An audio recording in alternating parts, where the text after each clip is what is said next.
Hello, everybody, and welcome back. We have with us Xander Robotnik, who will be running Super Princess Peach any %. Welcome, Xander. That actually timed nicely with the intro music finishing there. Nice. Thank you for having me. I'm glad to participate in this marathon. We're going to be peachy for the next hour and a half or so here. It's going to be a good time. The closest thing I get to a co-commentator was my cat, Anastasia. She's just off the camera down here. She might perk up later. If so, I'm sure that'll be the highlight of the run. Besides that, I guess we could just go ahead and get started. So, fun fact, you can either press A or touch the screen, because the touch screen is where your file select is, or it's a pipe. You can press it down to go down the pipe like a Mario game. Just a fun little thing about the file selection. But let's get started here in 3, 2, 1, go. So right off the bat, we're just skipping a cutscene because we don't have time for those. And let's just go ahead and get the main mechanics out of the way for this game.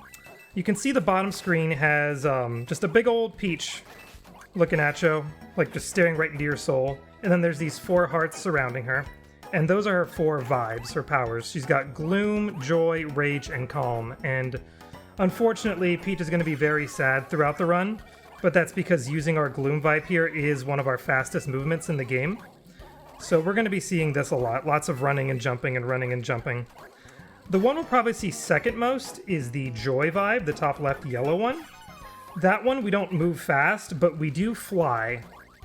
And that's going to be good for vertical rooms if we want to just save on some platforming. So that's just the first level done nice and quick. Yeah, you'll see a lot of the early levels tend to zoom on by. Besides using Gloom to go fast horizontally, though, we also can use these slopes, like so, and then we want to jump as soon as we land, just like that. Do some nice little bunny hops to maintain our momentum. I'm pretty sure the speed, there's a Joy vibe, by the way, flying up to skip platforming. The speed you get from slopes is identical to the speed you get from using Gloom. The key differences are you can only use your vibe powers so much before they run out. And also, anytime I turn a vibe on or off, you'll notice there's a little freeze frame that happens. And whenever we can not see that freeze frame, because we have like a slope to use instead, that's preferred. So there's a little bit of a min-maxing and optimizing. When is it better to Gloom? When is it better to slope?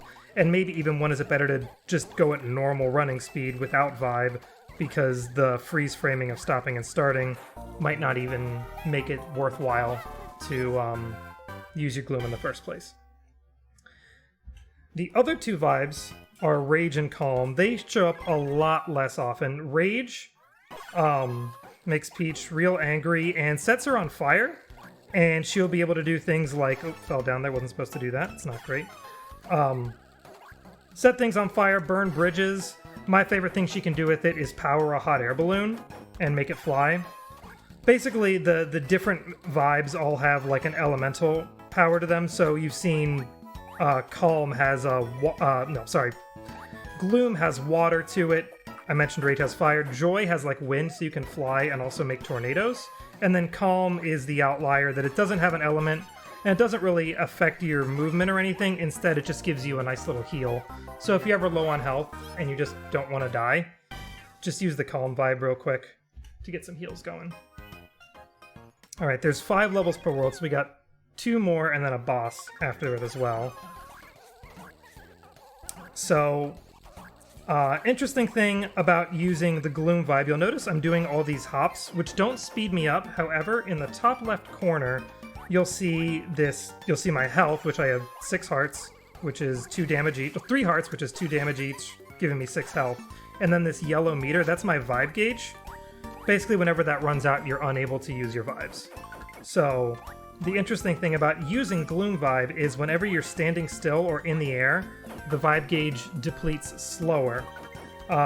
Figured that out just by doing, like, early in the run, there were times I would, like, practice a room, and I would just run across it and be like, why am I only making it halfway through? And then try again and clear the entire room like it's nothing.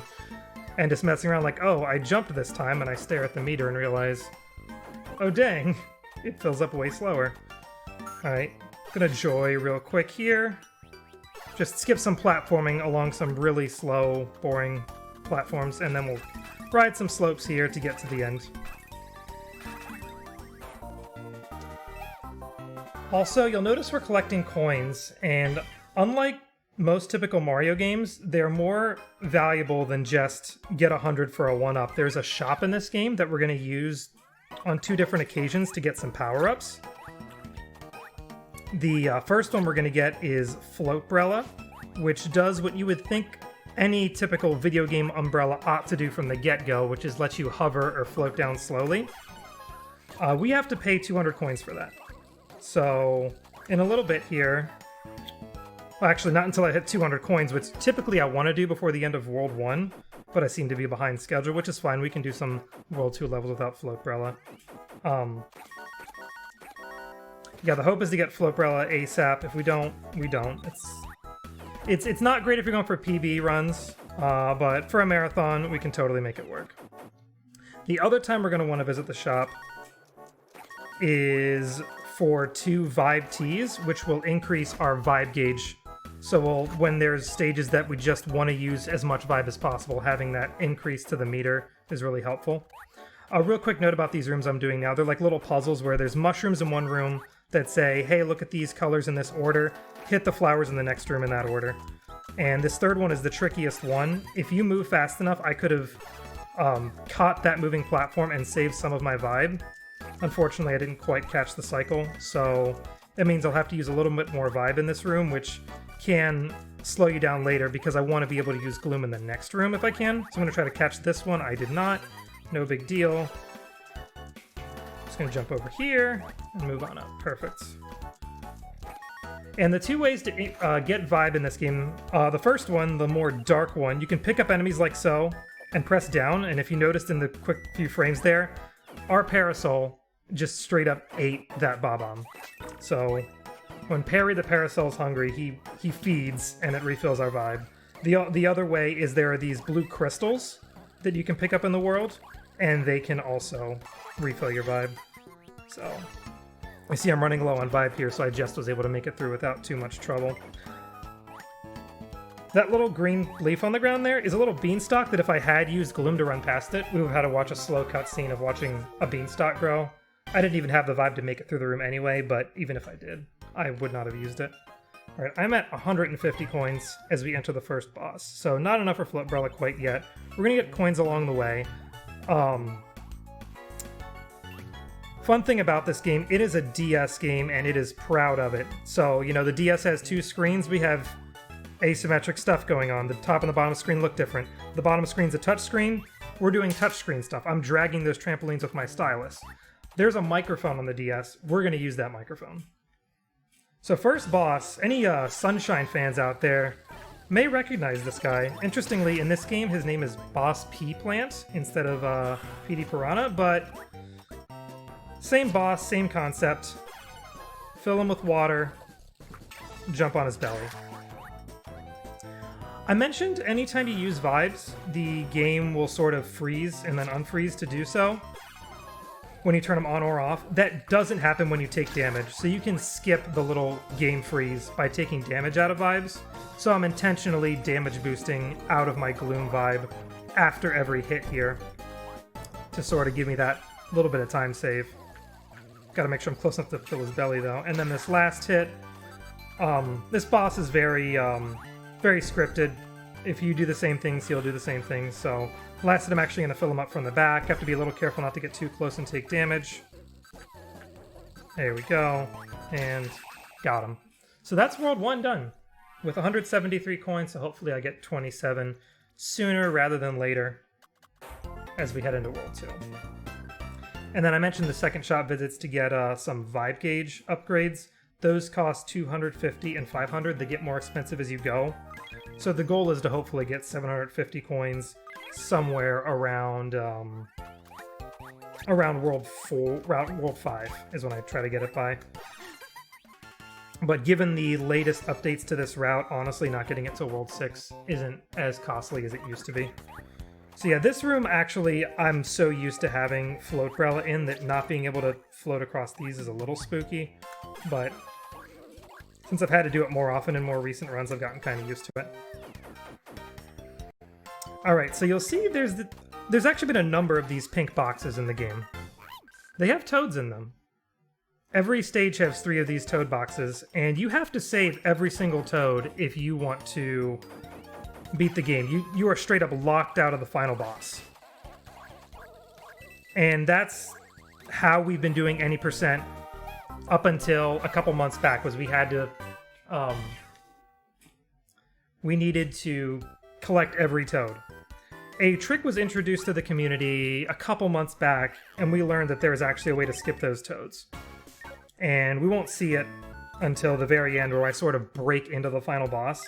But just to kind of give you a heads up of the fact that we're going to be doing that later. Also, I can showcase now I have Float Umbrella purchased. So this is what it does. I can float slowly in the air. Starting off this level with an auto-scroller, so if we have any donations or fun information to talk about, feel free. Sure, we have lots of fun information, starting with the fact that SMS runners call him Peter. He is like 20 years old now. PD was Peter of the past. But other than that, let's talk for a second about the great organization that we are raising money for. We are raising money for Mind, which is a nationwide organization committed to preventing mental health issues and supporting everyone who is dealing with mental health issues themselves or within their family. All of your donations will go to Mind. Alright, yeah, definitely a good cause, so if you can spare some, definitely get your donations in. Glad to be helping support such a good organization.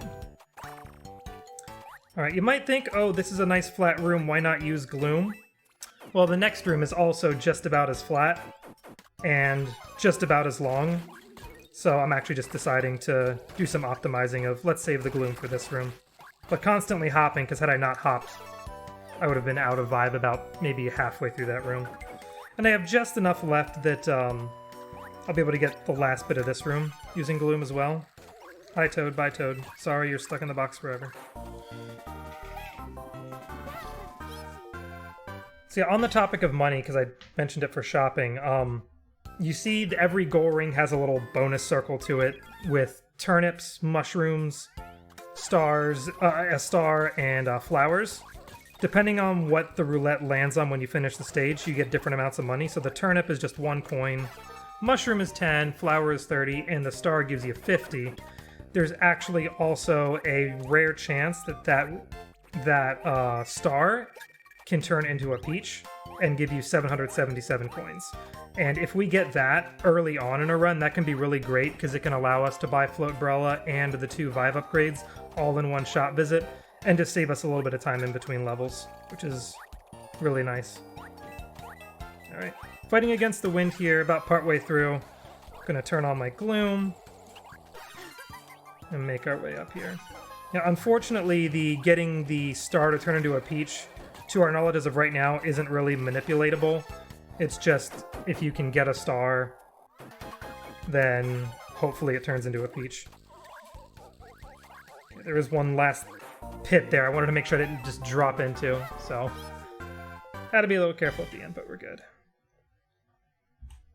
Alright, and another auto-scroller coming up here, but this one's vertical, so mixing it up just a little bit.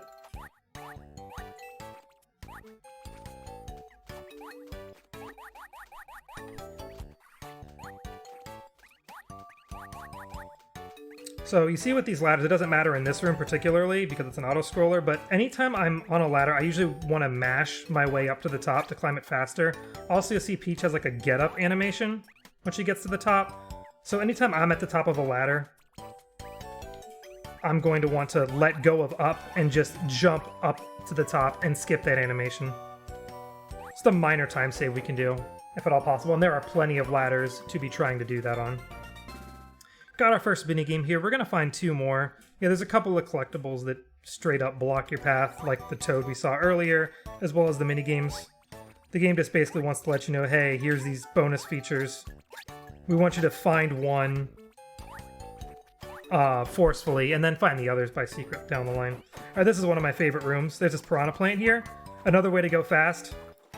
Get yeeted by a piranha plant. If I can keep getting some nice jumps and not be messed with by a fish, I could have gone through this room completely fast. It's nice because it saves vibe. There is a long downtime when you first go into the Piranha Plant, but it balances out in the end. Plus, it just looks so cool, so if I ever find out that it is a little slower, I'm going to be hesitant to not do it anymore. Just because it looks so cool. Alright, we got a trampoline here. If done right... Okay, trampolines are my worst enemy. I want to try to get this. If not, I'll just use Joy. But, if done right, you can use Gloom Vibe to gain extra height that you otherwise wouldn't have on a trampoline, like I did there. Unfortunately, it took 2 tries. I couldn't have made the jump up to those moving platforms if I wasn't using Gloom. My best understanding is it uses your horizontal speed to help calculate what your vertical speed will be off of the trampoline. We're going to showcase it down the line too, to a much higher degree. But yeah, for now I just kind of wanted to introduce that concept to you. Though that damage boost got me out of Gloom, I could have also splashed in the water to do so, which is what I wanted to do. Unfortunately. Yeah, fish just jump out of the water whenever they please, and it can be a real pain. Them and bullet bills are other pretty annoying enemies that, the bullet bills will spawn at whatever height they feel like, and if you're towards the right side of the screen, they might just smash into your face before you have a chance to do anything about it. So they'll potentially be a pain in later stages. And you notice, I'm using vibes throughout the stages here. Some of the enemies have vibes as well. Like down below, we got some sad Goombas. Sad Goombas work the same way as sad us. They move faster. We'll see some angry Koopas, angry Paratroopas, some happy ones as well throughout the stage, and then the calm ones. They're just taking naps, basically. All right, so next minigame here. Unfortunately, when you're doing these minigames, the interesting stuff is on the bottom screen, which is a little bit tinier. So you guys are treated just to a vertical column with some coins and thorns. But basically all I'm doing on the bottom screen is rotating the log using my stylus. And that makes Peach roll on the log and go up. You can spin it the other way to go back down or to slow down if you want. At this point, I just kind of spin it and then stop spinning at the right pace to not get hit by any of these spikes, because if you take any damage, it just starts you back at the very beginning. So World 2 boss fight now. Less familiar character. I'm pretty sure it's an original character to this game that hasn't been seen ever since. It's Who. World 2 is called Who's Woods. Well, here's Who. Who the Owl. So if we time our hits right here, I'm going to fly up, and I should hit him right before he spits out some eggs. I hit it a little late, unfortunately. So yeah, I was supposed to get a vibe refill from those eggs. I'm going to have to wait because I went up a little too late. He was going to shoot the eggs down and then I would have gotten vibe. So for the second phase, I need to fly up above him. I don't have the Joy Vibe to do that, so I'm going to have to wait for him to spawn some more eggs here. And hopefully, when I break them, they will spawn vibe. That one spawned some. Alright, I'm back to full. We're good now. I do need to watch out. I could get hit by this. Okay. All set. A little low on vibe, but we should have enough. There we go. You might have noticed that I was trying to hit him sometimes rather than jumping on him, but instead hitting him from the front. I actually wasn't using the attack where you can whack enemies. Instead, I was pressing the button that works to pick up enemies. There are enemies in the game that if you can't pick them up, alternatively, they'll take damage and then, just despawn or whatever. That works on bosses too, so you can't pick up a boss, so the game does the next best thing and has you damage the boss. And we can use it on Who, and there's actually another boss down the line that you'll see will actually abuse that very well on. Skipped a ladder there, bouncing off that Tri-Bones, that's really nice. Yeah, so World 3 here, Shriek Mansion, time for the Spooky House. So, if you guys want to start placing your bets thinking what's going to be the boss of this world, you can start thinking about it. Also, we got some really precise movement. If you get through this room fast enough, we can just catch that last platform, which I did, and I didn't have to use any vibe. Alright, got ourselves a power-up here, Slide Brella, so it lets us go for a nice zipline ride. Let's go! So yeah, this comes up a couple times. We actually are going to skip some rooms that have the zipline that we used to do in the any % run, just because we don't need to take them to get to Toads. So yeah, to give some perspective, I've been running this game for 4 or 5 years or so now. The first speedruns of this game took, like, somewhere around 2.5 hours, possibly even more. But, you know, a decent chunk of time. And we always knew, like, so much of that time was the fact that we need to go out of our way to save some toads. Like, there's a toad way up above us here that I would have to slowly fly up to get to. I'm not going to do that. There's, like, plenty of toads in dead-end rooms that we're just not going to go save because they're in dead ends that we don't need to go to. Now that we've learned a way to beat the game without saving the toads, like, we've saved 30 to 40 minutes on world record now, which is insane, because having to commit to a speedrun on a handheld console for so long, especially if you don't have a capture device, can be a real pain. I was fortunate enough to get my hands on a 2DS with a capture card, so I'm able to stream on that. It might be off screen on the camera. I'm afraid to move it too much because if I jimmy the cords too much, the game feed might freeze. But yeah, I've learned the hard way trying to get folks to run this game that getting people to speedrun handheld games is not very common. But the few that are willing, it's really fun to talk with them in the Discord and have fun with and such. Speaking to that, my first runs of this game were without a capture card. So to give you a visualization of how I used to play, how I used to stream this game, I didn't really invest anything financially. It was using what's around the house. So I had, for those of you that are familiar with the game, Kid Icarus Uprising. Hang on, let me do a damage boost. Boom. Kid Icarus Uprising on the DS. It came with a nice little, boom. Hop, hop, hop in here. It came with a nice little kickstand or whatever you could mount your DS on because it was such a stylus-heavy game. So I used that, but also a stack of like GameCube and Wii games to like change the angle that the stand would be at, and sort of had my DS perched on that. And then I had another stack of video games in front of that to put my camera on. And then I had to reach past the camera. I gotta get moving. Past the camera. Oh. And holding my DS while it's on the stand. So the stand's keeping it still. The camera's not budging. I got a nice solid setup there, but unfortunately, you know, not as nice as direct game feed. Fun fact about that spotlight, it flickers at about the 60 frames per second this game is at. So anyone playing this game, streaming at 30 FPS, that spotlight will either be solidly on or just completely off. But yeah, we use it to turn that big boo into a platform that we then jump off of to get up to that door. Yeah, so it can be tricky to get a nice looking game feed without a capture card, but I figured something out with the pieces I had, and have since then been able to upgrade to capture device. Got a little set of puzzle doors here, so it's supposed to be casually a guess and check of which is the right door. But when you've played this game as much as I have, you know which door takes you where and gets you to the end. It's middle, right, right, right, left.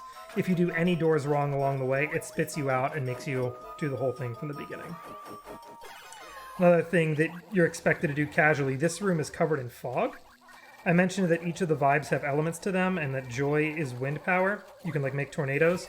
You can use the tornadoes to sort of blow away the fog in this room. Which we can see clearly enough that we don't need to, but definitely an option if you want to take your time and do that. Alright, some nice slopes there to keep the movement fast. Same thing here. These disintegrating platforms, if you don't jump as soon as you land off of them, they will disintegrate beneath your feet and you'll fall unless you're holding R or L to creep slowly. But that's, you know, slow. We don't want to go slow. So I usually hold R or L as a backup in case I don't jump in time. But if you do jump fast enough, you don't have to worry about that. And we are just cruising right along. I talked about trampolines and the power of Gloom vibe. So because I use Gloom bouncing off this trampoline, boom, I skip a trampoline there. I can try again here. This one's trickier. Ooh, almost caught it. Just missed. And there's one more I'll be able to skip up ahead here. I'm going to go up one more, and then take this one all the way to the top. And that down arrow there made of coins on the right is pointing us down to a toad that wants us to save, but we're just not gonna. Getting some good ladder climbs. Very happy how that's going. And yeah, I'm showcasing more. Joy Vibe is very nifty if you don't want to have to do platforming, which is funny because it's like the devs sometimes made some really nice platform designs, like platforming things for you to do. It's like, nah, I don't feel like it. There are a few exceptions, though, where the game actually, they placed these little, like, I don't know what you call them, ghosts or little circle thingies or whatever, that if you try to use Joy to fly up through them, they just completely stop you and forbid you from doing so. Alright, so if I can do this right, jump across all these. I've fallen short before and fallen all the way down there. It's not great, because then it's really slow to have to get back up.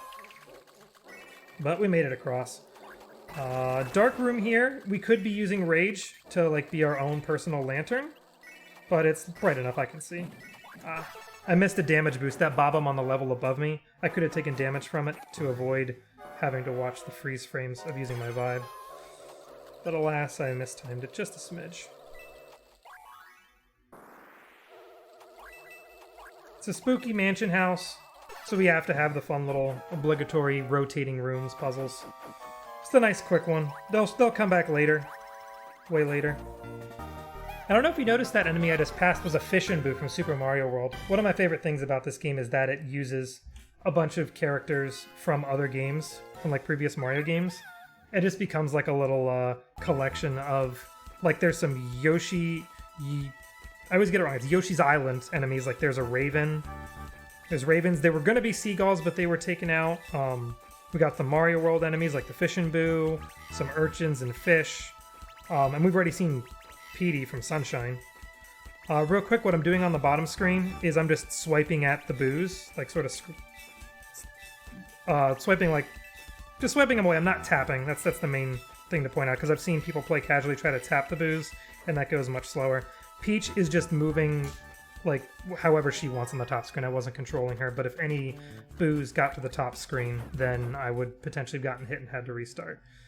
So I said place your bets on what you think the boss is going to be here. It's King Boo. And much like his Sunshine counterpart, he's got RNG. There's 4 torches. For the first hit, only one of them is not lit, but it's random which one it's going to be. It was one of the left ones, but unfortunately the higher one, so this is a little slow on the first hit. And now I have to go all the way to the right side for the second hit here. It's also the top one, so actually a really slow second hit. Gonna break the chandelier to get some more vibe. Now the third hit, 3 are gonna be unlit. Hopefully it's the 2 on the left. I heard them light, and the bottom right maybe? Nope. So unfortunately bad RNG there. The last 2 hits, all 4 are unlit. So we just have to hit all 4 anyway, it doesn't matter. I will be doing some damage boosts through King Boo here. Save a little bit of time. And just one last hit and we'll be all set. Yeah, honestly, RNG feels the most rampant in boss fights, whether it's like how you're going to hit them goes slower or faster, or the way you refill your vibe on the boss fight could be RNG based, of like icicles spawn in a later boss and they might have vibe in them when you break them, but they also might not, and then if they don't, you have to wait for another cycle of icicles to fall down or something like that. So King Boo, like the slowest versus the fastest probably isn't that big of a margin, but it's enough that it can be frustrating to get bad RNG. Alright, on to World 4. So we're nearing the halfway point, because we're in the 4th world out of 8. Yeah, we got 8 worlds, 5 levels and a boss in each. And this is around the point that we want to start paying attention to our coin count again, because our hope is to be at... I'm going to heal up a little bit because I like having 1 extra health going into the this next room, because we're going to be doing a lot of damage boosting. But we want to be at 750, preferably before the end of this world. But if we're not, we can manage. So, in this room, I think I wanted to get a heart from one of those blocks. We're just damage boosting. If I had happened to use my Joy Vibe, I could, made a tornado and blown away the sandstorm. But I don't want to do that. I just want to run fast. That's why I made sure to go in with a lot of health. Also here, you're supposed to ride that boat across the lava, which everyone knows that wooden boats can, you know, survive lava just fine. Don't question it. But instead, I just want to bounce across the paratroopers. Unfortunately, I fell a little short, and I did a quick damage boost, but I had the extra health, so it wasn't that big of a deal. Another auto-scroller here. Unfortunately, we're going to have to look at Peach on the bottom screen looking like she's having a heart attack, but we'll get some health later. We don't have to worry about hearing this sound effect for too long. But yeah, if you have any other interjections here, donations, things to talk about, now's a good time. Sure. We have a 27 euro donation from Dutch J, who says, shoutouts to P. Piranha. He left us too soon. Also 900 euro height. Thank you, Dutch J, for the donation. Nice. So did that round us to exactly 900? It did. I'm very proud of him. There we go. We got a heart. No more low health sound effect shenanigans. Yeah, unfortunately, PD's a pretty short boss. He comes and goes way back in World 1. If you were to do the 100% run, which I can get into a little detail later, we would see him again, but it would be just about as fast. Alright, so 4-2 now. This is a level that I used to start with Gloom before, but I've since learned, because of freeze frames and some level layout, and the fact that I can skip climbing this ladder, it's faster to not to, which is a little deceiving. Yeah, admittedly, as I speedrun this game, I did a lot of like, well, this feels fast, and not as much like individual level grinding to find best movements. As of late, especially since the run has gotten so much shorter, I've begun to focus more on that, which the nice second part to that is I'm able to submit any ILs from like individual levels that I've done from practice into the newly added individual level leaderboards on speedrun.com that we have, and they can be used as nifty little resources for anyone who's trying to get into the game from scratch. So we got a nice little zip line. Let's go once more. Speeding right along. Since I jump on it immediately, you might not catch it, but the whistling in this music that's playing, or like the melody, whatever, doesn't start until you get on the zipline, so it's a cool little touch of the way the music works. If you got the background constantly playing, and then once you get on the zipline, the top layer of music. Because I know my music theory vocabulary, sorry about that. It just kind of kicks in. I think it's a cute little touch they included.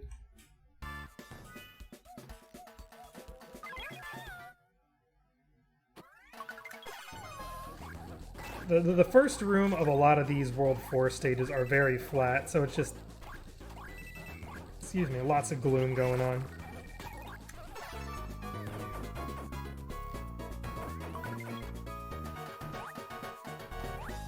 There's a switch up there. I could have hit it with a beach ball to make platforms appear, but this is an example of, yeah, I know what you wanted me to do. I'm gonna fly. Another sandstorm room here. Once again, not worth taking the time to blow it away. Just tank it and damage boost out of gloom using the sandstorm. Keeps us moving a little faster. And then we're gonna use our rage vibe here for once to stomp on this guy.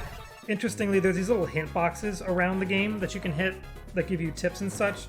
The one that tells you how to defeat that guy says maybe you can use your rage to scare him away, which I don't think we scared him away. I think we crumbled him into smithereens, so I don't know if the game's trying to just seem a little lighter than it truly is, because there are a few dark elements, and I just realized I have 750 money now, so really having the extra vibe in some of these levels isn't going to be that big a deal, so I'm not really losing time by not using it, by not shopping before this level, but it's still nicer to have the extra vibe capacity ASAP as backup if you do anything wrong. But it's not like make or break that I forgot to get it yet. I'm just not used to getting it this soon based on my most recent practice runs. Okay. But yeah, there's Rex's from Super Mario World as well. He's a very less often seen enemy. And Goombas. I don't think Goombas are that common last I remembered, so it's cool that they get to be showcased here. Nope, didn't mean to pick that up. You can put that platform on top of a lava geyser to fly up, but I don't feel like it. There we go, nice ladder climbs. Alright. This is the room that I'm always like, wait, what room is this? And I forget, oh shoot, go into Gloom instantly. That's the fastest thing to do. What's not fast to do is to crash into every single Pootaboo in sight.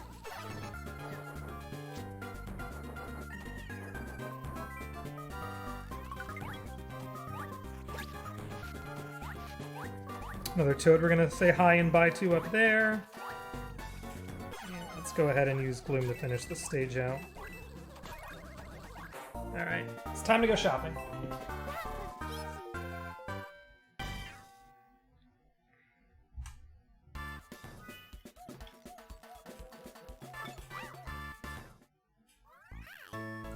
Let's get some quick menuing here. This is all the menuing we do in this game. I've seen like how RPG speedrunners do like insane menuing, and the little bit I have to do here is scary enough. I like mash A a little too fast or whatever, or like just press A or B one too many times, or don't scroll over and almost like upgrade health instead of vibe. I just have respect to those RPG runners that can just scroll through, equip, unequip everything super fast. That's as much menuing as I can handle.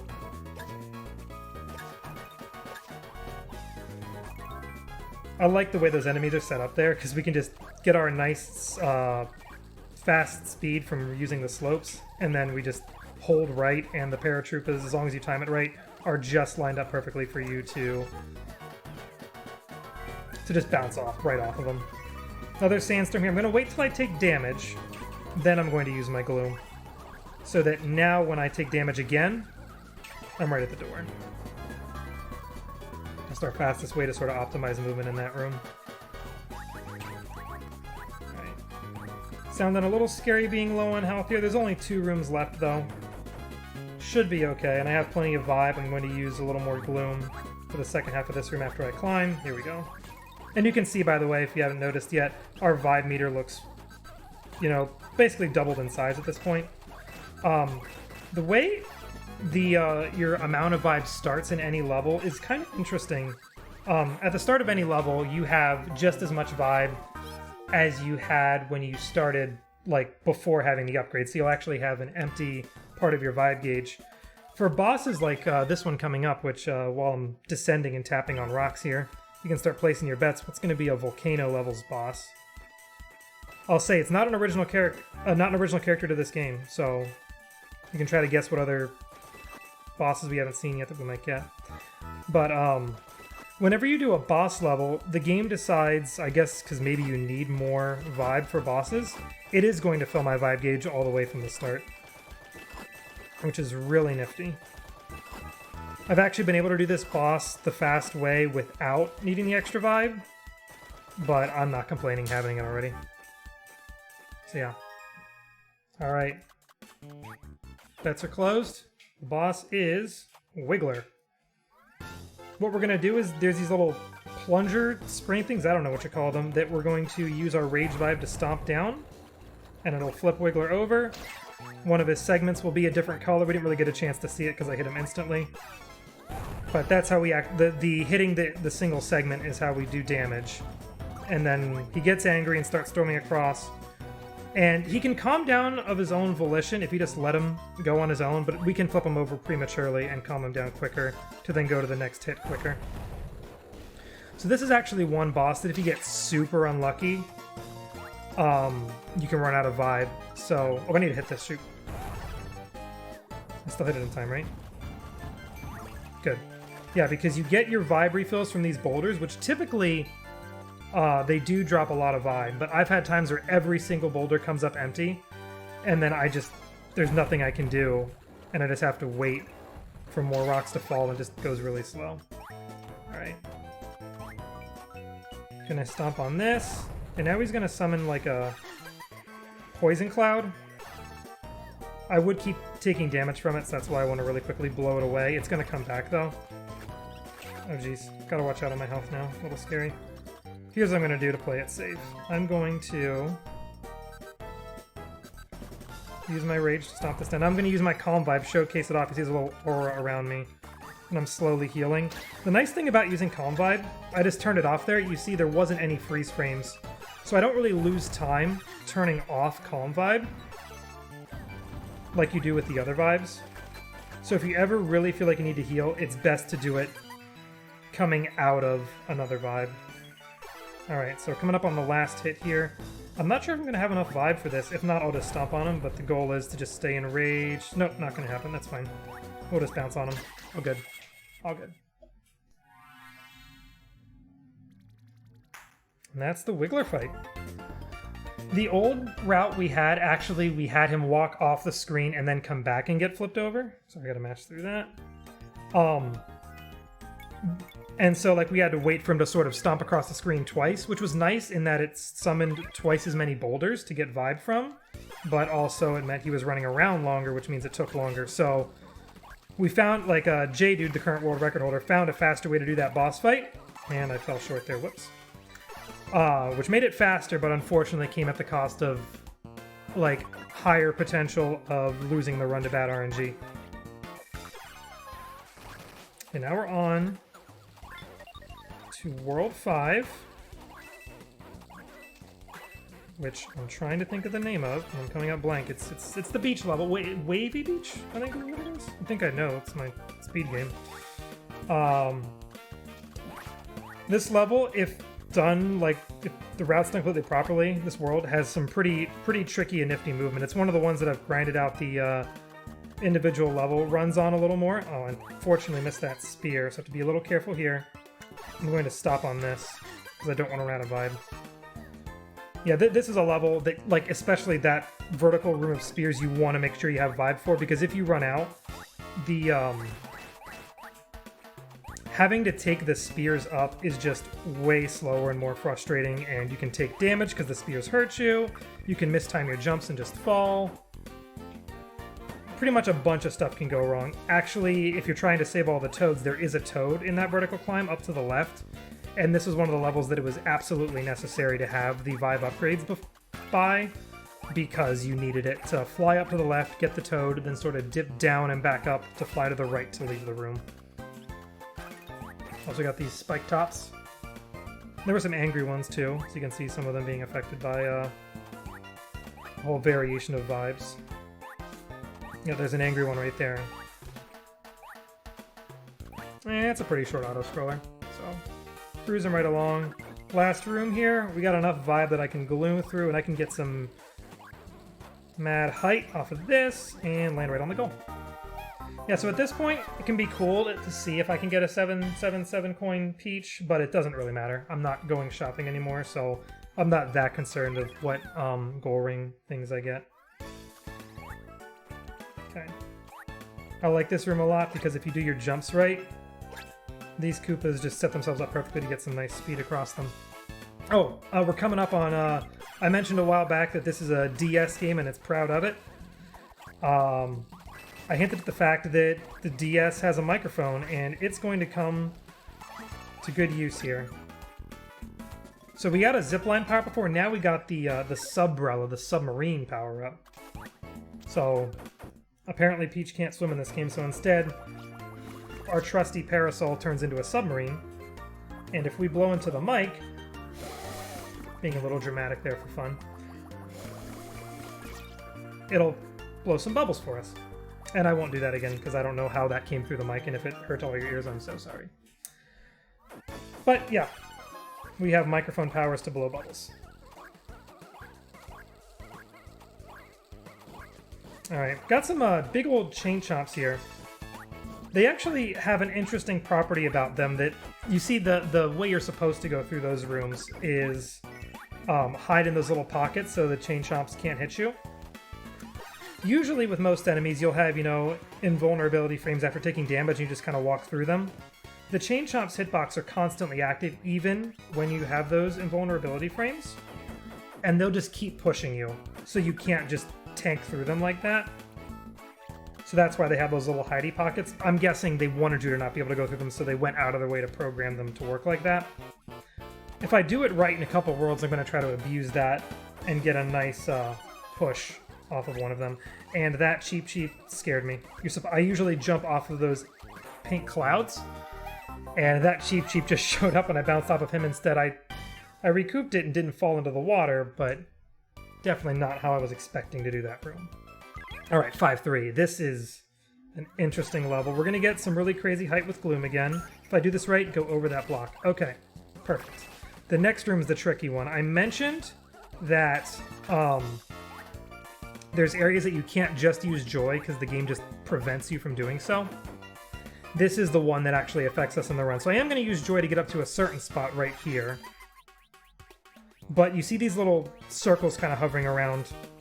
They're forbidding me from using Joy to get up into here. So I'm going to try to do a little tricky jump. There we go. Oh, that's one of my most stressful tricks. Because if you completely screw up the jump, you can fall all the way down. But yeah, we got it like third try. If you get it first try, it looks just so smooth and beautiful. I've yet to get it consistently, but I'm able to get it fast enough that I'm happy for now. So yeah, that's a place that you just absolutely have to use. You absolutely can't use Joy Vibe. The intended way to get up there is there's actually spears way on the far right of the screen that you're supposed to ride. Firstly, to get to a toad to save, and then you can ride it all the way through into that to get to that end point where the pipe is. And basically what we do by doing that is we're skipping a multitude of rooms in this stage, which for the any % run, now that we can skip the toads, is great, but when playing casually or in the old route that we used to have, it actually required a little bit of doubling back if we wanted to use that pipe.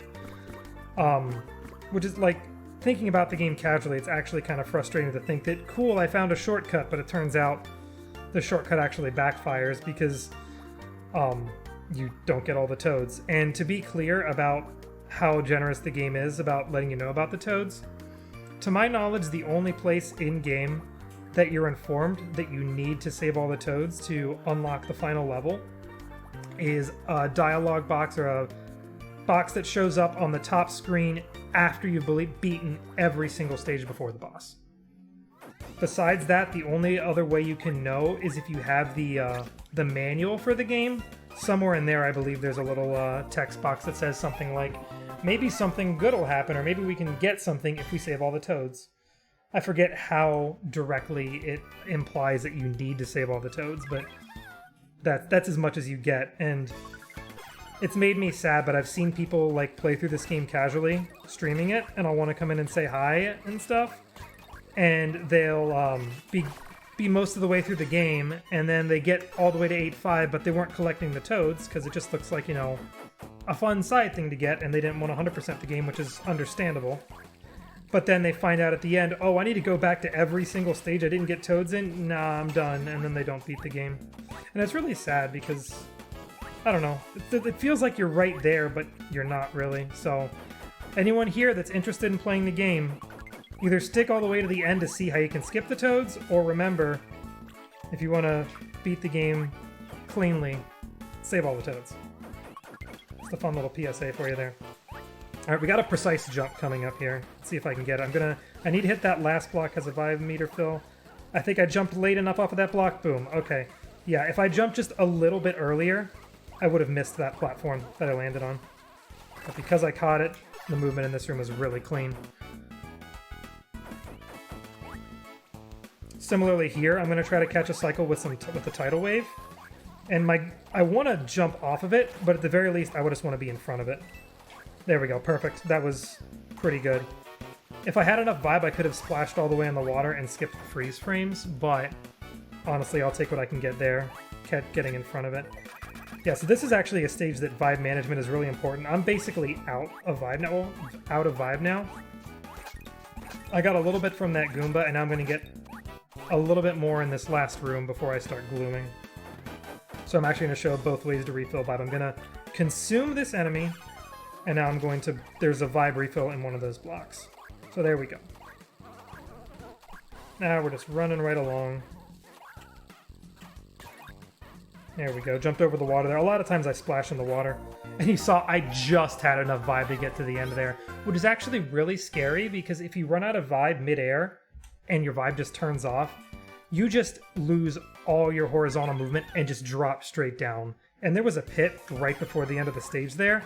So if I ran out of vibe just a little too early, I could have just fallen down that pit and had to do that entire room again, and I wouldn't have had the vibe to do it quickly. So fortunately, got to avoid that inconvenience. Alright, we got some more big chain chomps here.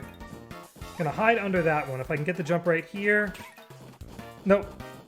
That was just... So I did that to demonstrate. Look, chain chomps have nasty push boxes like that. Okay. I wanted to show it to you a second time. So now you all know. Remember that for later. Chain chomp hitboxes are interesting. But yeah, if done right, you can actually jump over the second one and skip having to deal with 2 extras like I unfortunately had to.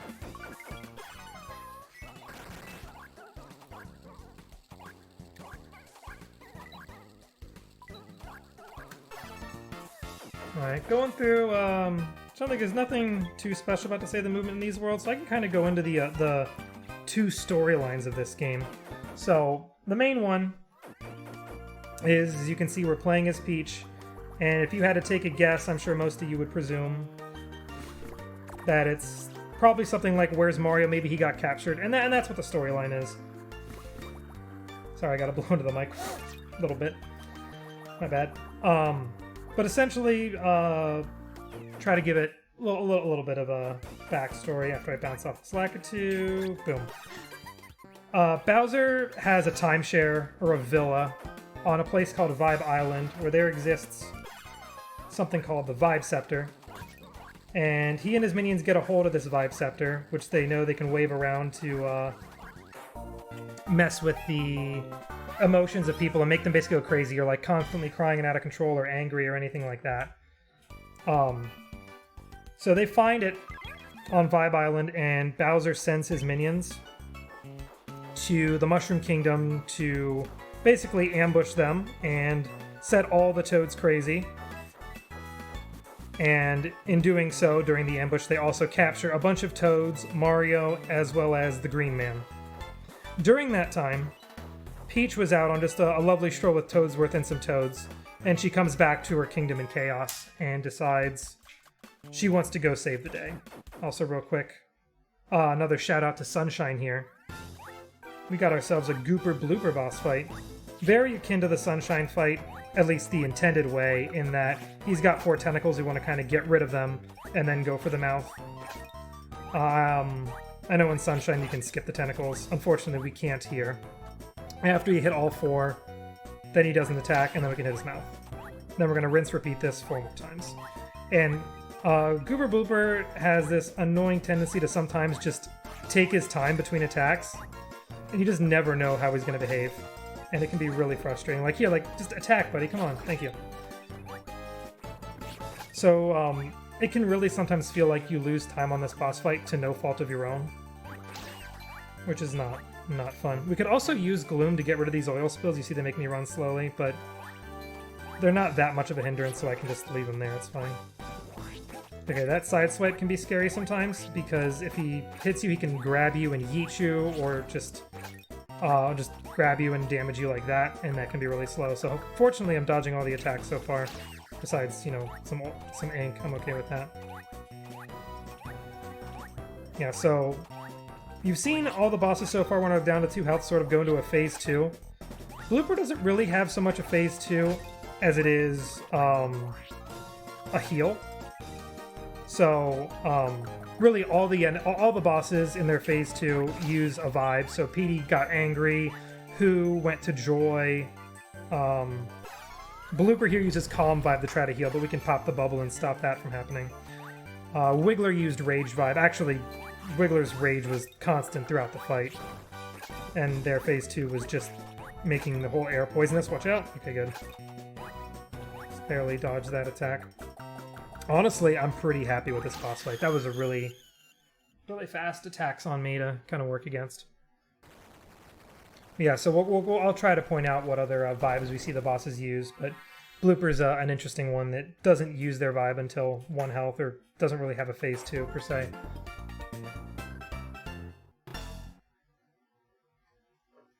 Alright, so moving on to World 7, which has... Nope, I can count. World 6, Gleam Glacier. How do you numbers? has some of the shortest levels and then some of the longer ones too. It's really interesting. But this first one is either the shortest or really close to the shortest. That my split, if I can go in this pipe, lasts just over a minute every time. So yeah, the route I'm taking through here skips like where every single toad is, so I used to not be able to use this pathing, but now that I can skip all the toads, I most certainly can. Because you can see we're done already. We get a mini game. This mini game, if this didn't exist, we could easily beat the stage in under a minute. Technically, I think I do beat the stage in under a minute, but just based on where I split, it just hits above a minute. So, yeah. Anyways, back to the plot. So as I mentioned, Peach comes back from her walk with Toadsworth, and they're like, "Oh no, Mario, the Green Man, and Toad have been captured. What do we do?" And Peach, being the great hero she is and protector of her kingdom, decides she wants to go on the adventure. Toadsworth's like, "No, you can't go." "Oh wait, I know you're gonna go because you're brave." Okay, hang on, I gotta time this jump properly. It's unfortunate. There we go, much better. And damage boost. Oh, never mind. Don't. Oh, damage boosted anyway. Nice. Hang on. I'm doing some silly movement here. You're supposed to joy across this really slow. Instead, I'm just running across it and damage boosting really slow. That could have gone much faster, but it's okay. So yeah, then Toad was like, "Okay, yeah, I know you're going to save the world. I can't stop you. But I have this parasol, take this." And then he pulls out Perry, and Perry's like, "Hi, I'm here to help, I'm Perry, let's go." And then Peach journeys to Vibe Island, and here we are hopping through the 8 worlds of Vibe Island on an adventure, presumably to save the Toads. But that's not happening. We're just going straight to Bowser. We'll come back for the Toads later. Alright, 6-3. And I said the 2 stories of this game. So there is a B-plot going on. Wait for this platform. And we see it unfold in the cutscenes between worlds. I mashed through it really quickly, so you might not notice it, but after each world, we stop at a little bonfire scene where Peach just kind of chilling at the fire, being the silent protagonist she is, and Perry is napping. And we basically get these dream sequences giving little by little background of Perry, who basically, his story starts where he wakes up in a field with someone he calls Grandpa. It's never like confirmed is he like blood related or whatever, but his grandpa. And they're like happy and stuff. And then some villain and his minions show up. Oh, gotta watch out for this. And basically attack them, and Perry's like, "No, Grandpa!" And the minion and the evil sorcerer basically abduct Perry from his grandpa and just basically leave him there. We don't know what happens to Grandpa at that point. And then they have Perry now, and they're like, "We got this parasol, cool. Oh wait, we don't think it's that special, it's garbage." And they just toss Perry on the side of the road. So mean. Not cool at all. Just like that bonsai bill was not cool. Yeah, so he's just chilling, and then some merchant comes along and finds him, and he's like, "Oh, this is kind of cool. It's a parasol. I'm gonna pick him up." So he does, and he decides, I don't need to keep him. I'll sell him because I'm a merchant and I want money. And so he's, doing merchant things, setting up shop in places, and lo and behold, who comes to his shop one day but Toadsworth? And Toadsworth sees this parasol chilling, on the things for sale, and he's like, "I got a good feeling about this parasol, I'm gonna take it." So he does, and brings it back home, and sometime later he has Perry, and it sort of combines that into the beginning of the other story, which is, Toadsworth giving Perry to Peach to go save the day. The interesting, unfortunate, sad thing about it is, like, every time Perry wakes up from his dreams, he's like, "Grandpa, where are you? I want to save you," and all that. And I did that improperly, unfortunately. Yeah, you can go across these really smoothly, just like keeping your slope speed across all of them. A quick little joy backs it up just fine, though. That's fine. But yes, and then after the last dream sequence, Perry's like, "Oh, Grandpa, I'm gonna come save you, but first I gotta help Peach with her stuff, and then I'll go save you." and then the game ends. That's just it. But by the end of the game, we get no further information on where's Grandpa, what's Perry gonna do after, you know, saving the world with Peach. It's just, I'm gonna save him, but no, you don't. And really beyond that, we don't even know what actually happens to Perry beyond this game, besides he becomes a trophy and a spirit in some Smash Bros. Games. And Nintendo has not spoken of Perry ever since. Besides a few small nods in the Smash Bros. Games. Which is kind of sad. Still waiting for a sequel to come out of the blue to pick up where Perry's story left off. It could happen. Alright. Yeah, this room can be a gauntlet sometimes. Just I'm trying to use the slopes to get as much speed as possible to go through it. But the enemies and the bullet bills are placed so deviously that you can just crash into so many of them. And you saw I went from like max health all the way down to just 2 hits. Just in that one room. And yeah, I didn't use Gloom there because I want to save it for this room. And I'm going to use Calm now because I'm a little scared. I do not want to die. Okay. Okay, 1 more health maybe? Perfect. Okay. If I didn't get so low on health, I could have gloomed through this entire room. But now I have extra vibe instead to make sure I don't run out of vibe later, I suppose. Gonna hit this block. Boom. It's gonna make some platforms appear later in the stage. I can use one of those bob-ombs to just bounce up to here instead of using Joy. I've been mistiming my landing there a number of times, unfortunately. But we're just gonna drop down the middle here. Absorb 1 more bob-omb for good measure. And 1 last room. Fun fact about this room and 2 others before it. A character named, I believe, Starman or something like that can show up. It's actually Starfy from the Starfy series. The devs of this game also made the Starfy game. So they just did a little Easter egg of placing him in this game. Which I think is a cool little tidbit they decided to include. But yeah, it's random if he spawns there or not, which actually comes into play for the 100% run. Because we need to defeat every defeatable enemy we want to defeat at least once. So we'll like just keep unloading and reloading that room during the 100% run until we see Starfy appear, and then once he does, we'll defeat him and then finish the level. Very quickly, we have a €10 donation from Disturbed Freak. Thank you so much for helping out our cause. Wonderful. Glad to hear it. Thank you so much for that. Alright, so you had another Subrella sequence here. It's a bunch of zigzagging up and down. Bunch of mashing of the A button to get flying. Or swimming, I suppose. So we get a nice... Keep my momentum. I'm trying to jump as soon as I land every single time just to keep my momentum going. And good bouncing off those trampolines. Yeah, those rooms with those trampolines on platforms are just can be really tricky. If you like, you know, time your A button press wrong, you won't get the jump. Or if you try to run before going off the trampoline to get extra height, you can just fall off of them. But, yeah, we cruised through that, and now we're in what might be the longest auto-scroller of the game. If not, it's like the 2nd longest, and there's another one in World 8 that's vertical that takes really long as well, so... I know you just had a donation, but if you have anything else you want to interject with, now is actually a really good time. Sure. Just a quick shout out. Thank you to ESA for supporting the event and for allowing us to stream on their channel. For more information about any of the upcoming ESA events and any changes due to COVID, be sure to check out esamarathon.com. Perfect.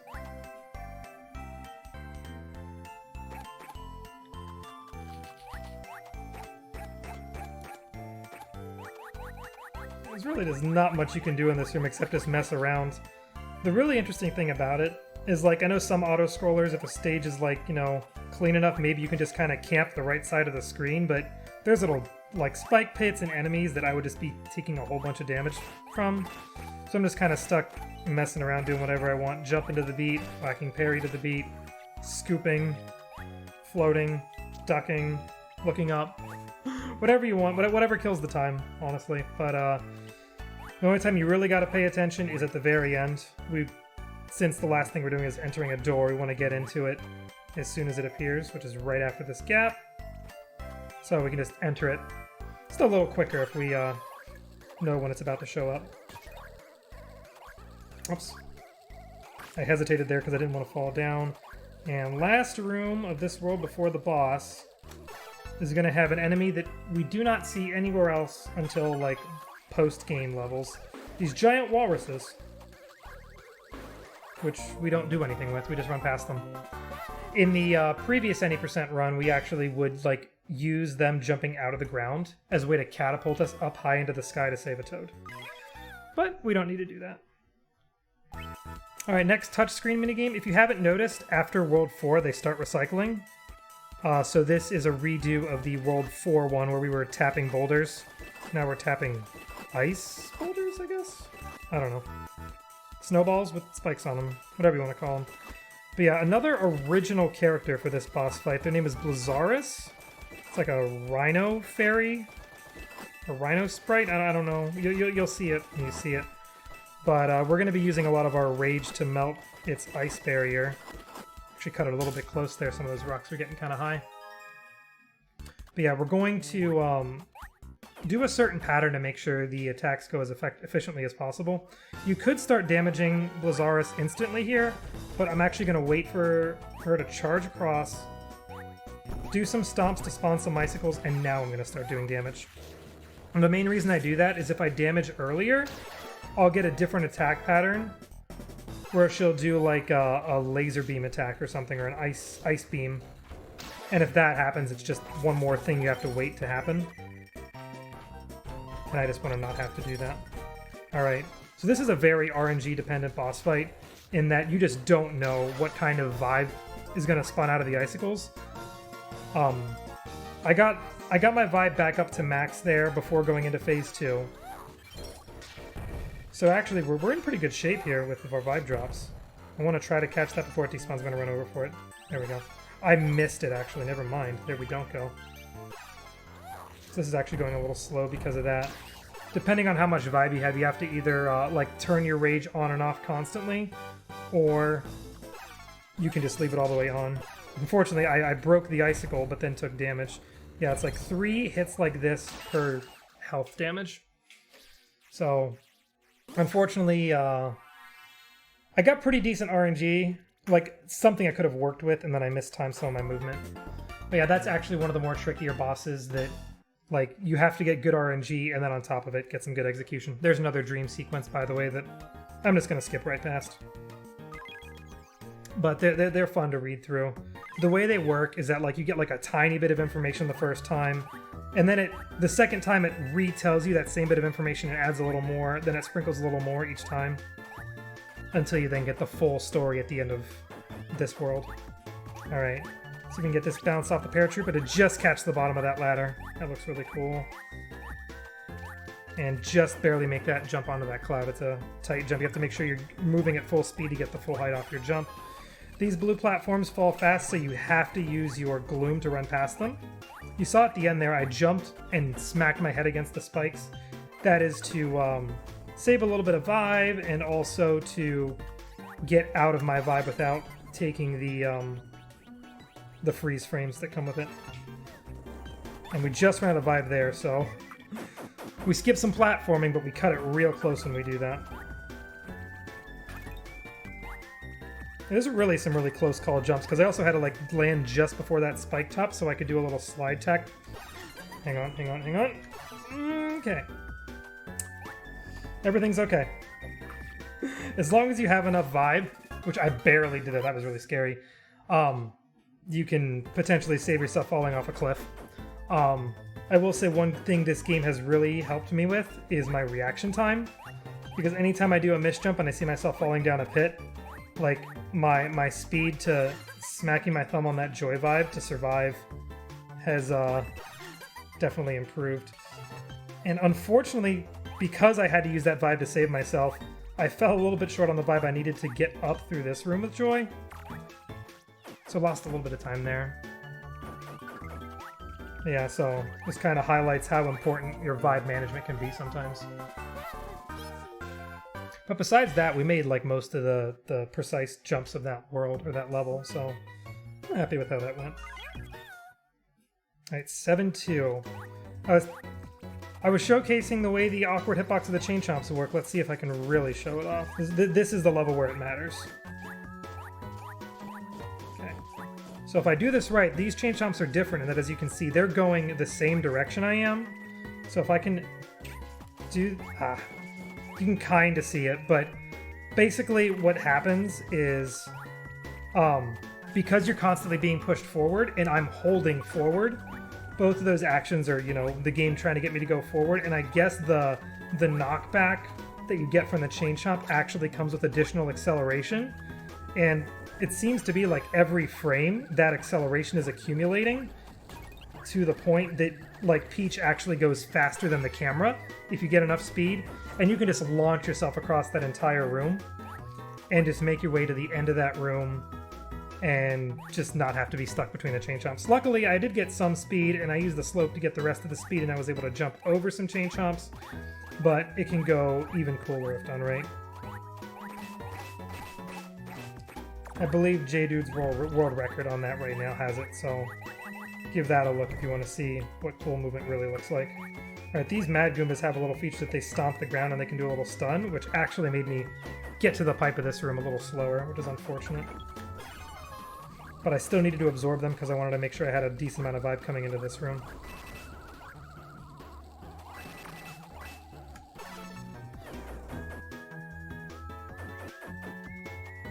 Alright, this room, I mentioned before, where bullet bills spawn can be really frustrating.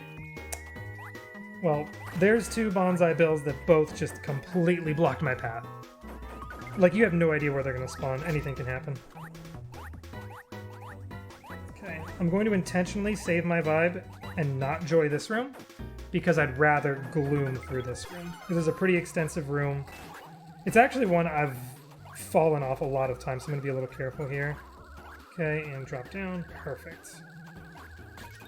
Just the placement of some of the enemies and like you kind of being knocked back a little bit can sometimes mess with you. Overall, pretty solid.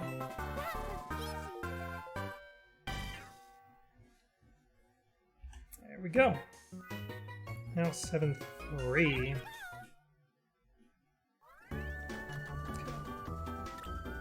See if I can hit that. There we go. And I'm going to... The cycles on those moving platforms are very nice in that if I do that movement at the start where I threw the beach ball at that calm, amazing flying hammer bro, and then just keep moving right and do a float, I can catch that platform. And hang on. The movement forward just looks so clean. I used to use like Gloom at the beginning there and then switch to Joy to catch the platforms. So with that new movement, I'm saving on a little bit of time that I don't have to turn vibes on and off. And it's just the movement is just overall looks cleaner and goes faster.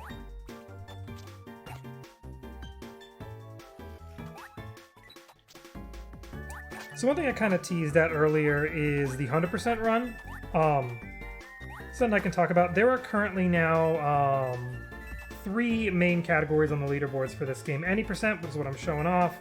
There's a category that was recently created called All Toads, which is essentially the legacy any percent category, where if you want to beat the game the way you're intended to. So it's sort of like a glitchless category. I have trouble calling the trick we do at the end of this a glitch, because like the way it's designed, it looks like it was intentionally programmed. But besides the point, the All Toads run is what you used to do for any percent.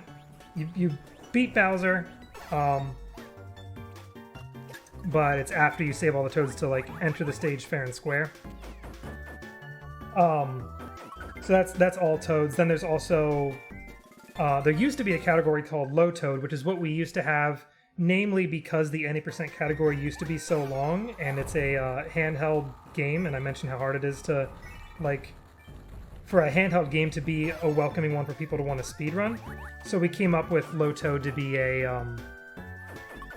a shorter category, about an hour and a half, that was basically beat every stage, but skip all the toads you can skip, sort of like a low percent kind of thing. The unfortunate thing was it didn't beat the game, it just stopped after beating the last level before the boss.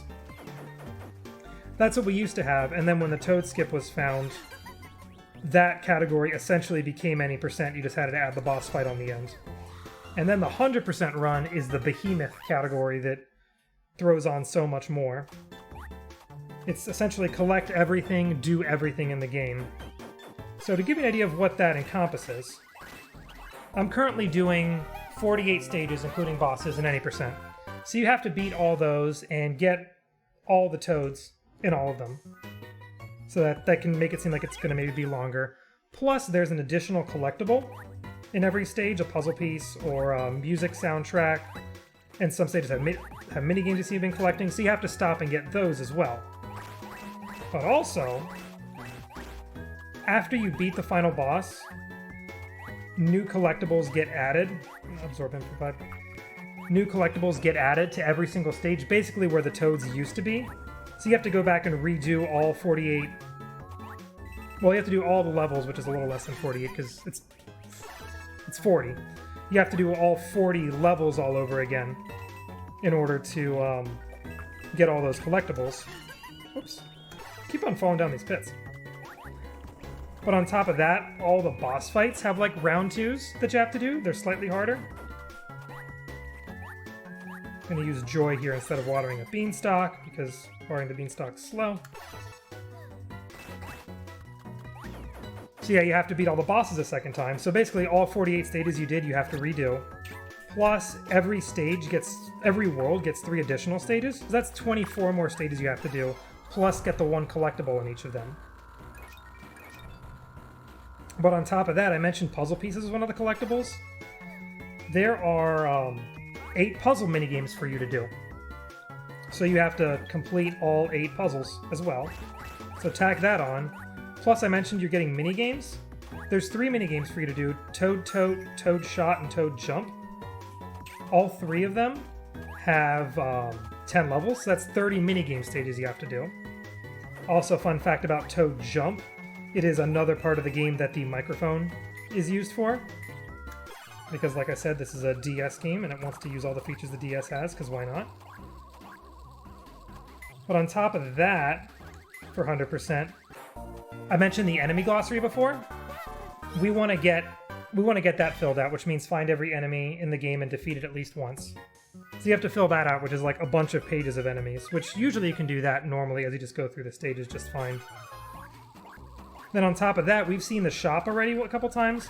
There are a bunch of things you need to buy there. Upgrades, more puzzle pieces, and more minigames and such. You need to clear out the shop as well. And after you've done all of that, I think I've named everything. 48 stages, 24 bonus stages, 30 minigames, 8 puzzles, fill out the glossary, get all the collectibles. Then, assuming I've done all that, then you've beaten 100%. And your prize for doing like most of that is you get a power-up called Endless Vibe, where, as it implies, you could use your vibe all you want and not run out. So yeah, you get a power-up that would be very useful. Oh, I'm low on vibe. Did I do this safely? Am I going to have a vibe to get up here? Yes. Okay. You get something that would be really great to have for speedruns after you've essentially done everything for 100%. You get it technically by beating, I believe, all the minigames and puzzles, but in order to do all the minigames and puzzles, you have to get the collectibles within the stages, which, you know, the minigames and puzzles are in, like, yeah, every single stage, so you will have completed all the stages before you even unlock Endless Vibe. Except for, like, you can use it for the final boss fight if you want to. That's about the only thing you can use Endless Vibe on. Alright, underwater auto scroller here, nothing too special. Torpedo Ted from Mario World, shoutouts to Torpedo Ted there. Someone that didn't really get much of a showcase in many games, but here he is today. So yeah, I actually, okay, I gotta be clear with you. I lied a little bit about the 100% run. I said you just collect all the toads. The most recent world record does that. However, the toad skip that we do to beat any percent actually tricks the game into thinking you collected all the toads and then replaces them with the new collectibles. So because of that, when the next 100% run is done, it's gonna not have to go out of the way to collect the toads because you auto-collect them. So the next world record for 100%, which my goal, if no one else does it, is to do it in August, because August is Peach Month, and I like to celebrate like that. So I can get this trampoline real quick. Nice, I made it that goal ring. So yeah, that'll be something I'll be hopefully doing. Celebrate Peach Month is a 100% run of this game and getting... Oh, nice world record on it. Unfortunately, I lost a little bit of time here. If you're fast enough, you can get your first tornado spin on this big old Magikoopa to dizzy him before he does his first teleport. I just started spinning with Joy too little too late and missed it, so I got one extra teleport compared to what I can do. But yeah, besides that, this boss fight's really straightforward. Just use Joy, make him dizzy, whack him in the face. If you can hit him, hang on. Okay, I'm getting a little nervous now because I've had to use some extra vibe that I usually don't have to. Hopefully, I think it looks like I still have plenty of vibe, but we might cut it close. Hang on. Spin him and then fly up and then float. Okay, good. And you know what? I'm gonna play it safe on this last hit and show you what we used to do. So you can stay if you manage your vibe properly, you can just bounce on top of his head and not have to worry about doing as many freeze frames, turning vibes on and off. But we used to use rage vibe from below like that. Oh, also, by the way, we saved the Green Man. I don't know who he is, but he's the Green Man. He's safe now. And say hello and goodbye to the last Perry Dream cutscene as we head into Bowser's Bowser's Villa. Here we go. Another spooky looking level. Obligatory, Bowser Castle-like stage. I hesitated at the beginning of this room and threw everything off cycle though, so a little bit of stuttering, but I just turn on our gloom and get back into the groove here.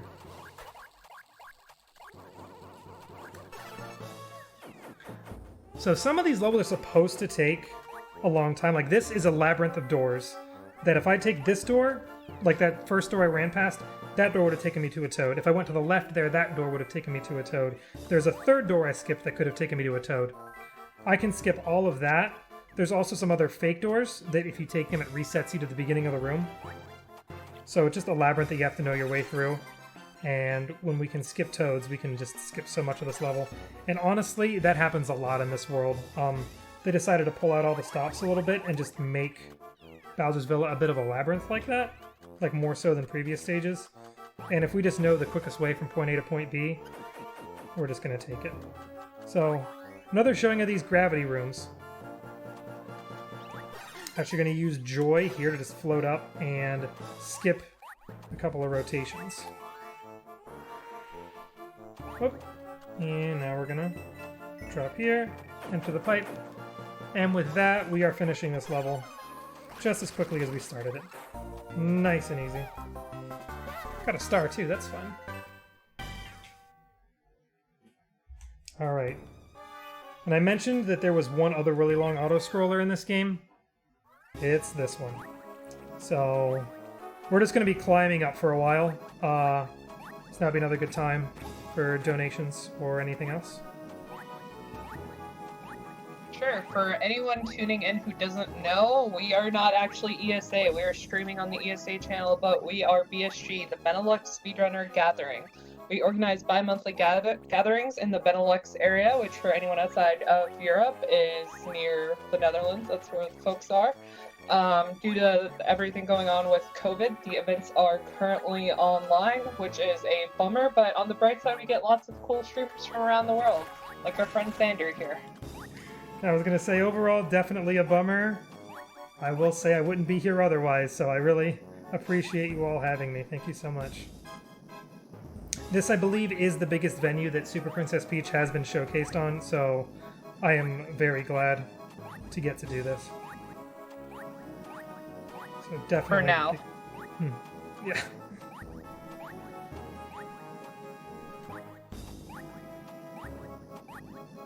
Just keep climbing. Now we're at the top here, though. So let's see if I can get a nice jump. There we go. And then I can get in the door before... I could have gotten in the door a little bit earlier, but that's fine. Yeah, there's a toad. Go ahead, sorry. You're fine. One other quick piece of breaking information, if everyone looks at the streamer's left-hand side of the camera, you will actually see Kitty cleaning cam. Oh, is that what's going on? Nice. No, I'm trying to see. You're gonna distract me. It's fine. That actually is the most important thing. Thank you for bringing that up. No problem. Sorry for throwing your run for you. No, all good. I'll gladly lose a run to cats. Unfortunately, I had to climb up the ladder slowly there, but it's fine.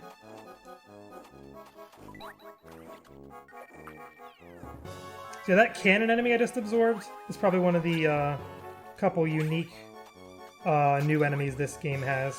But you can see we're getting a lot of the typical Koopa Troopa army. And also you saw there, I used Gloom to come in like a wrecking ball and knock down some breakable blocks. So there you go.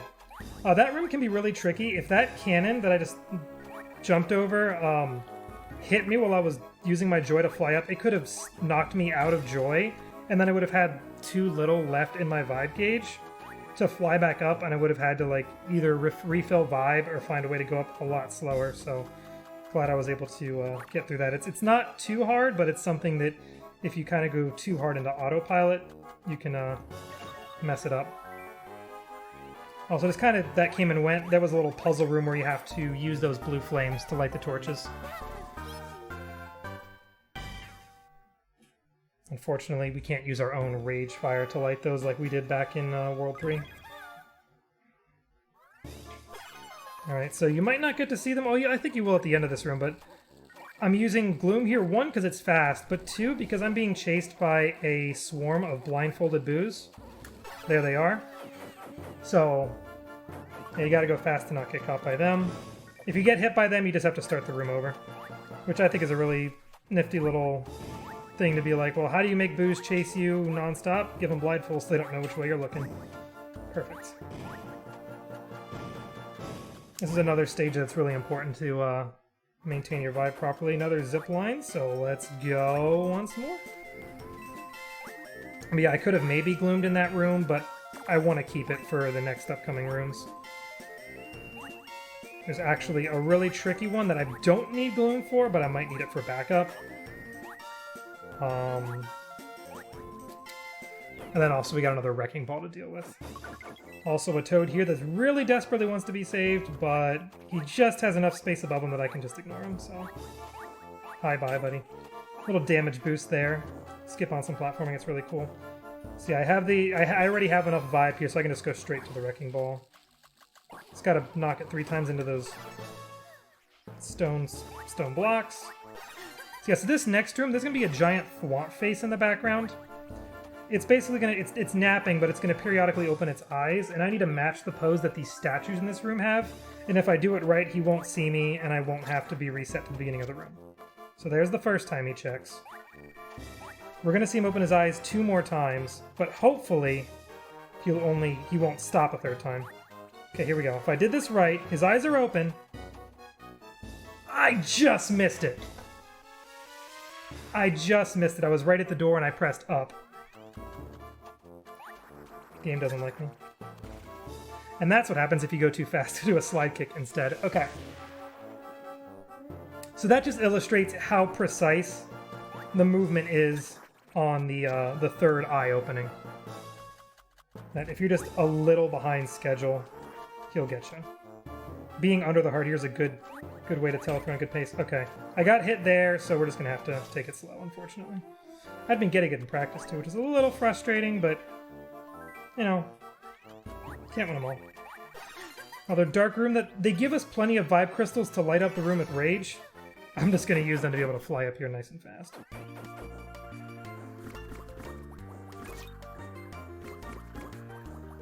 So I'm going to start talking a little bit, because it's gonna sneak up on me before I realize it, about the toad skip we're going to be showcasing. Also, the mic is really sensitive. You can see sometimes I can just talk. Now that I'm doing it, it's not doing it. If I talk, it'll blow bubbles without even trying, but it didn't there, and after I started trying to point it out. But yeah, so what we're going to do, if you've been looking at the bottom screen during the level transitions, every level has like a big circle with these tiny dots in between them. Every time you unlock a new stage, the dots the tiny dots like sort of start popping up on the screen, but they have like little skulls on them, is what they kind of look like. So when you're just sort of sitting on that overworld screen, not entering a level, every now and then you'll see one of those dots randomly have a little skull pop up on it, and you can't do anything with it for like the entirety of the game. But after you beat 8-5, suddenly you can tap on that little skull, or a little to the left of it. The exact positioning, I'm not entirely sure. And it'll, like you see the little dots there, and they fade down into the small dots.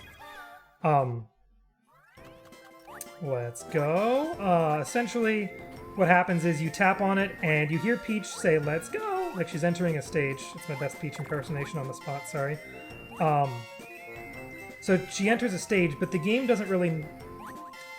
It doesn't put you like anywhere based on where you're standing. Instead, if you do it in worlds 1 through 7, because this works in any world, it takes you into what looks like the first level of the world. But if you pause the game will say you're in level 7 in the world, which is the first post-game stage.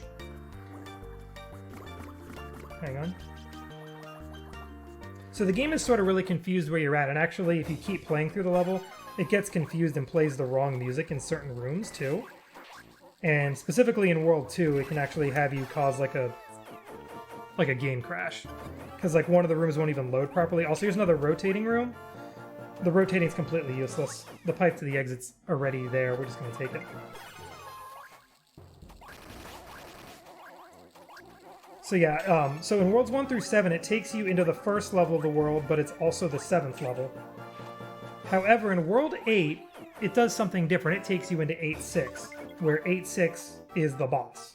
And that's why we're going to be able to beat this game without saving all the toads, because we're going to tap on something that spawns in a random location. I'm a little low on health. I usually do some damage boosting in the final room, just because it's a bunch of fire bars, so I have to be a little careful here. But yeah, so that's the trick that was found that's going to allow us to essentially beat the game in an unintended way. But the thing that I think is so weird about it is, like, it's not something you can always tap all the time, and it's not the same position on the screen every time. So, like, it sort of suggests a sort of deliberateness to how it works. To the point of, like, I don't know if maybe it was something that was left in from debugging when they were first developing the game or what, but we're definitely very thankful to have it to make the any percent run much quicker. The only downside is that it throws in quite the nasty hint of RNG right before the end of the run. Because you don't know where it's going to spawn. It can spawn, like, over where the last levels are, where 5 and 6 are, and that'll be off screen. It can spawn right next to a stage, and you can accidentally enter the stage instead of breaking into the boss. Or you can just, like, not have good enough reaction time and just straight up miss it. And then you just have to wait and try again. So if you're on a PB pace run, you're just hoping for a good setup there. Which, speaking of which, this level is set up in such a way that there's like 4 different paths you can take. Each of the 4 paths you take you to one of the 3 toads in the end. So this level just flies right by because we just go straight to the end. So yeah, here's where the trick happens. Fingers crossed it doesn't take us too long, but we're just gonna have to wait and see. So I'm gonna back out of the world and come back in. I believe you can't do the... Once you've like gone into a level while sitting in here, it doesn't work. So now, turn your eyes to the bottom screen, and if you can see it, you might see me get this. If not, you're just gonna be like, oh, it's done, and we're in.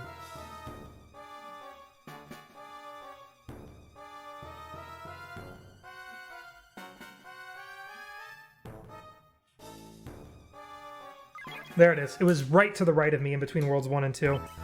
If you saw it, congratulations. I'll give you a sticker. Just let me know later who I owe stickers to. And we'll talk about it, maybe. Alright, so last touchscreen minigame before the final boss. It's just like World 4. We're just swiping on some booze.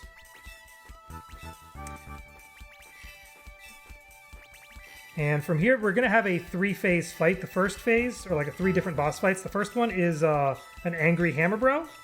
We're going to beat him by alternating between Gloom and Rage to kind of keep up with him. The one interesting thing about it is if he gets too far away from you, he'll do this cutscene that'll summon more hammer bros. We basically want to avoid that because the cutscene, you know, stops the game. The second fight is with Bowser, and he has the Vibe Scepter, and he's going to cycle through a couple of different vibes.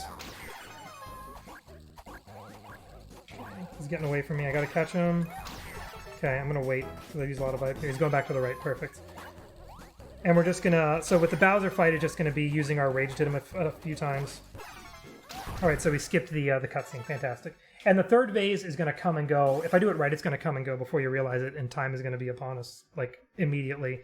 I mentioned way back on the Who fight that we can use the pickup animation to damage bosses sometimes. We can use that on the final Bowser fight, which I found out by reading, like, people posting questions on, like, an FAQ page about, like, hey, I'm having trouble beating the final boss, I turned off my Rage too early. Well, the good news is now I have some backup vibes, so I'm not going to run out. That's good. So he's going to use Joy here. Yeah, someone was posting in like some FAQ, like, I'm having trouble beating the final boss. I'm flying up and hitting him, but then he keeps healing before I can get the last hit. What's going wrong? And the intended way to beat the final boss is actually throw bob-bombs up in his face, which is really slow, and we used to do it in earlier runs before the trick was discovered. But yeah, so I was like reading that message, I'm like, you're supposed to throw bob-bombs in his face. What are you talking about flying up and hitting him? And I was just kind of messing around and then just realized, oh shoot, this damages him. This is super fast. So yeah, we're about to just do, hopefully, 5 quick hits, and the 5th hit will be time. So I'll call it out as we get it.